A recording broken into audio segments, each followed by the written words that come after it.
O gás efervescente dos discursos petistas perdeu o seu efeito. E o que restou é só desolação e arrependimento. Por isso, os jornais, preocupados agora com o futuro, apontam que no norte há um céu escuro. Colunista do Estadão, especialista em negócios, faz uma análise que irá chocar os progressistas. Eu sou Marcelo Pontes e este é o Verdade Política, um canal que busca revelar o filme preto e branco da nossa política.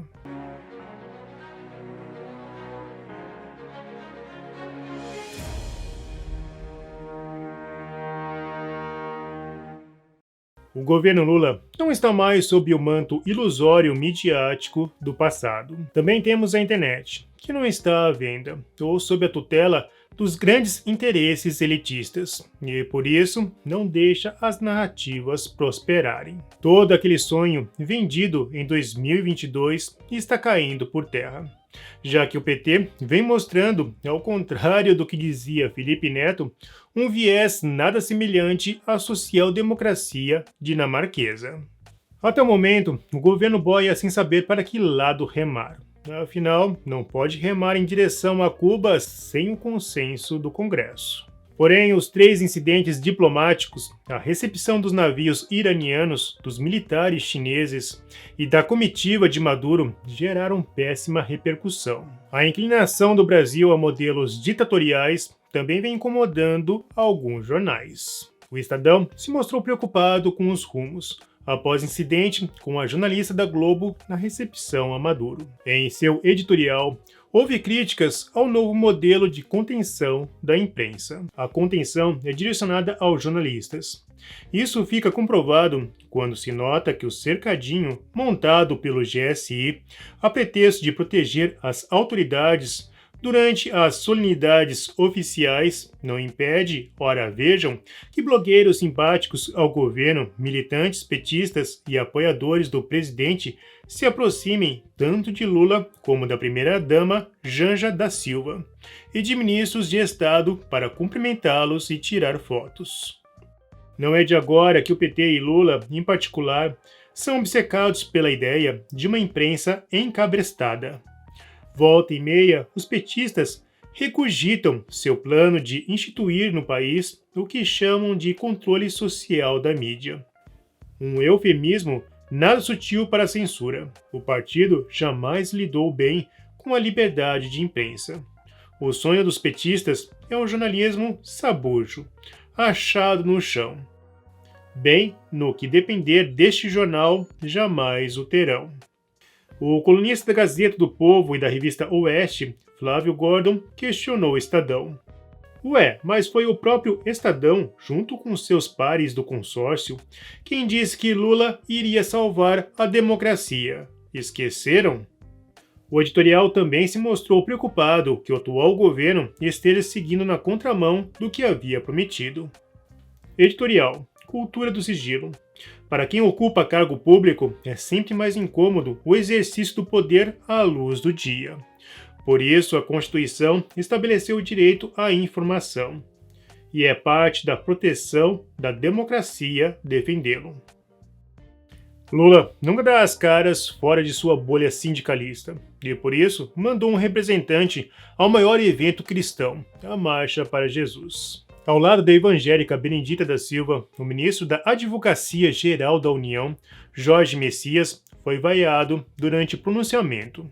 Apesar de ter sangue nordestino, o ex-sindicalista não nutre um desejo pela simplicidade. Depois de bater recordes nas viagens internacionais neste ano, sem mostrar ainda um retorno contratual, Lula quer mais mordomias. O petista já tem um avião particular, o Aero Lula, mas deseja uma aeronave com maior autonomia de voo, que não exija muitas escalas para abastecimento. Além disso, ele quer mais espaço, na verdade 10 vezes mais espaço para acomodar convidados. A Força Aérea estuda 2 alternativas: adaptar uma das 2 aeronaves Airbus A330-200, compradas durante o governo Bolsonaro, ou adquirir um novo avião. Bolsonaro comprou esse avião com dinheiro que retornou aos cofres, após acordos com delatores no grande esquema de corrupção dos governos passados. Em um único vídeo sobre esse tema, podemos desmontar várias narrativas, a de que Bolsonaro não levou oxigênio a Manaus, que era contra a vacina e que não possuía zelo pelo dinheiro público. Estive conversando agora há pouco com o ministro Levi, que é o nosso advogado-geral da União, e ele trata de recursos, né, de pessoas que fazem ali suas delações, fazem seus acordos e devolvem uma parte para a União. E foi conversado agora com ele aqui, uma dessas traquinagens do passado, né? Estão vindo 500 milhões para nós. E estamos buscando uma maneira de atender a Força Aérea. São 2 aviões de carga, A230. São 2 aviões de carga que nós não temos aí. Olha a dificuldade que tivemos para levar oxigênio para Manaus. Tá? Tem que pegar quase que aviões de pequeno porte da Força Aérea, que falta um avião de carga. E também falei com ele da possibilidade de parte desse recurso ir para o Marcos Pontes.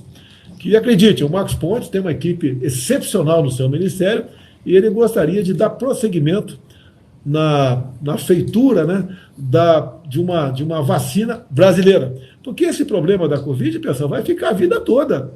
Tá? Lamentamos aí o que acontece, né, no Brasil, no mundo, mortes, mas vamos ter que aprender a conviver com isso aí. E nada melhor do que termos a nossa própria vacina para tal. Então, o brasileiro, realmente, ele é muito criativo, ele trabalha, temos um ministério aqui excepcional e onde nós buscamos aí atender todas as áreas da sociedade. Agora, falta do dinheiro, viu, Otávio? Você sabe disso?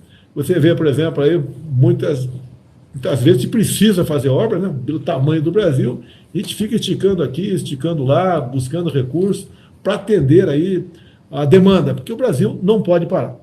Agora Lula quer transformar a maior aeronave brasileira em um hotel aéreo de luxo. E não para por aí. Lula superou governos Bolsonaro e Temer em uso de helicóptero para se deslocar em Brasília. E não é uma comparação da janela temporal, mas sim todo o período em que seus antecessores estiveram no comando do país. O Brasil está afundando, e claro que jornais sabem que isso é um mau sinal. O Estadão também publicou: no governo Lula, investimento estrangeiro cai 28% e expõe desconfiança sobre rumos do país. O colunista José Fux, editor-chefe da revista Pequenas Empresas e Grandes Negócios, afirmou que é uma tendência na mídia de divulgar números absolutos, mascarando assim o grande desastre que se avizinha. Segundo os dados mais recentes do Banco Central, os investimentos estrangeiros no país caíram 28,3% nos primeiros 4 meses do ano, em relação ao mesmo período do ano passado. Em abril deste ano, isoladamente, a queda dos aportes externos no setor produtivo chegou a 70,3% em relação ao mesmo mês de 2022. Os números foram divulgados pelo Banco Central na sexta-feira, 26 de maio, mas houve pouco destaque no noticiário para o tombo ocorrido neste quesito no atual governo. No geral, as informações se concentraram em dados absolutos, sem cálculos de porcentagem e sem comparação entre os resultados obtidos nos governos Lula e Bolsonaro. Os dados acumulados em 12 meses, que englobam as duas gestões, podem ser úteis para sinalizar uma tendência de mais longo prazo, mas acabam mascarando as diferenças entre elas. No governo anterior, quando havia qualquer soluço nos investimentos estrangeiros, multiplicavam-se analistas dizendo que o Brasil havia se tornado um pária do mercado global e que ninguém queria mais investir aqui. Em 2022, porém, a narrativa predominante se chocou com a realidade, colocando em xeque a credibilidade da turma. Os investimentos líquidos no país alcançaram 91,5 bilhões de dólares, de acordo com o Banco Central, o maior volume em 10 anos e terceiro maior em todos os tempos após a retração ocorrida nos fluxos de investimentos globais durante a pandemia em 2020 e 2021. Neste ano, o tombo registrado até agora no IDP coloca em xeque também a narrativa de que os investidores estrangeiros teriam menos medo de Lula do que Bolsonaro, que prosperou na arena empresarial e no mercado financeiro durante a campanha eleitoral, e não dá para fazer vistas grossas em relação à situação. A questão é, até que ponto, diante do perfil assumido pelo atual governo na economia e na política externa, o quadro poderá se reverter no futuro? Narrativas não constroem um país, e se o povo não entender isso, o Brasil nunca conseguirá alcançar o sonho da liberdade. Bom, se você gostou desse vídeo, não se esqueça, você financia o trabalho do Verdade Política, então curta, comente e compartilhe.